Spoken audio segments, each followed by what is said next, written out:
Leta nibandanye idufasha igitoro gikomeze kuboneka ku bwinshi, ibifungurwa mu masoko bisubire kuzimbuka, co kimwe n'ibindi bikoresho vyankenerwa bikizimvye gushika uno munsi. Ivyo nivyo vyifuzo vy'abenegihugu mu gisagara ca Bujumbura, na cane cane abakora umwuga wo gutwara abantu n'ibintu, inyuma yaho umushikiranganje w'amasoko ntanganguvu Ibrahim Uwizeye asohora itangazo ryo kumanura ibiciro vy'ibitoro, maze umushikiranganje w'ubudandaji gutwara abantu n'ibintu, amahinguriro n'ingenzi Marie Chantal Nijimbere nawe acasohora itangazo ryo kumanura ibiciro vyo kwiyunguruza haba mu gisagara ca Bujumbura eka ndetse no mu gihugu hagati.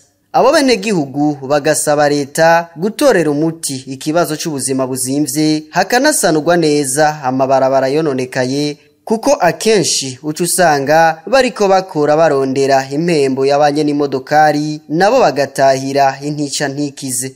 Uravye ibintu vy'ubu navyo amaviresema ababosi baradugije ibiki, naho ushaka kumukura amafaranga menshi yo kuri viresema ngo gikunde, nko mu bintu vy'ivyuma vy'imodoka, intuze y'amapiesi imodoka yaduze, umubosi mubwiye atururutse intuze viresema kuri bisi buruse amafaranga burukije amafaranga nkayo make atabongereje ko urumva ko nawe yo kubona umuhari. Ni barabara ryose niribi imodoka irasambagurika, imodoka uyikoresheje uyu munsi ejo nk'amarame yo n'ikintu cya mbere kizimvye ku bintu vy'imodoka.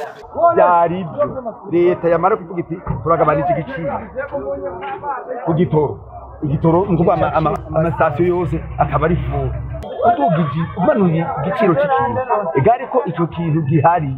Ibiciro vyo kuyunguruza biramaze guhindagurika akatari gake mu Burundi, hamwe bikaduga ahandi bikamanuka, akenshi bitewe n'igiciro canke urugero rw'ibitoro biba bihari.